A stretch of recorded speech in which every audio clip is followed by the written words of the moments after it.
Tardigrada by Juliana, Casey, and Monique. Moss, piglet, or water bear, tardigrades are everywhere. Everywhere, everywhere. Tardigrades are everywhere. The origin of the name tardigrada comes from the Latin words tardis, meaning slow, and gradu, meaning step. These words come together to make slow walker. Some characteristics of the tardigrada include its two openings, the mouth and the anus, 4 unjointed legs, and the bilateral symmetry. It has no circulatory or respiratory system, but a very large brain. Just like humans have male cuticles, tardigrades have external cuticles, which are made of protein. Lazzaro Spazzolini was the person who found the tardigrades. He was an Italian priest. One day he was cleaning the gutters of his home and decided to test the water, where he found the water bears. The tardigrades originate from the Tardigrada phylum. They come from the superphylum of the Ecdysozoa. Their fossils date back 530 million years. In a 2008 Earth orbiting mission, it was discovered that the tardigradas could survive outer space. And this means that they might have come from Mars. So do tardigrades come from space? This would support the theory of panspermia. Panspermia is the idea that microbial life traveled here from Mars and then evolved into different species. So are humans aliens?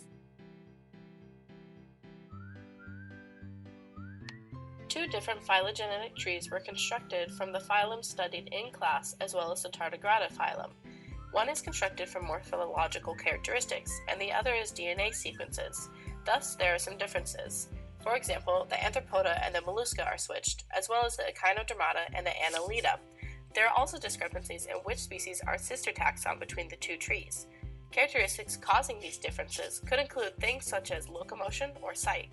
Based on the trees, it can be seen that the most closely related taxon is either the Mollusca or the Arthropoda.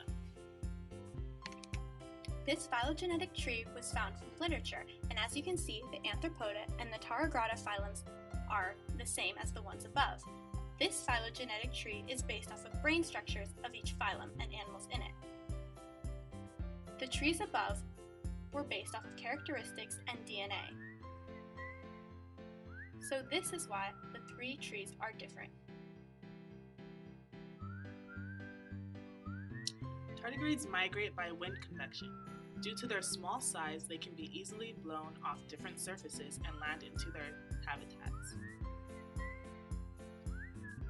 For the diversity of the Tardigrada phylum, there are over 1,000 species in this phylum. The largest species is the Echinodermata sigmundi. Tardigrades can be found all over the world, from the highest mountaintops to the deepest valleys of the ocean. But in each of these habitats, there must be large areas of vegetation. The reproduction of the tardigrades have two different ways. They can either be gonochoristic, which involves sexual reproduction, and either male or female. They can also be parthenogenetic, which includes asexual reproduction among only the females. Look at this delicious plate. Are you thinking of what I'm thinking? Tardigradas normally eat leafy vegetables or rotifers, but this guy's not too happy about it. The food sources of the tardigrades include mosses, rotifers, and algae. Look at this rare live footage.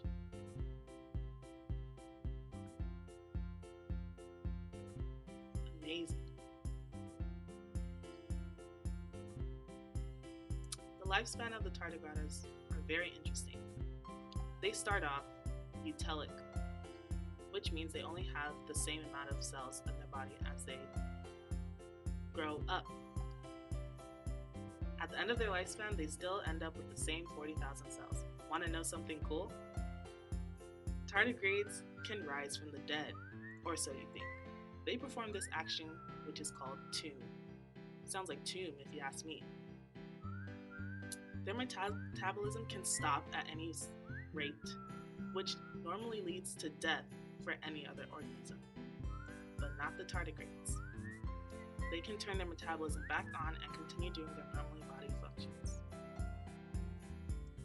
Look at that little guy go. Thank you for watching our presentation.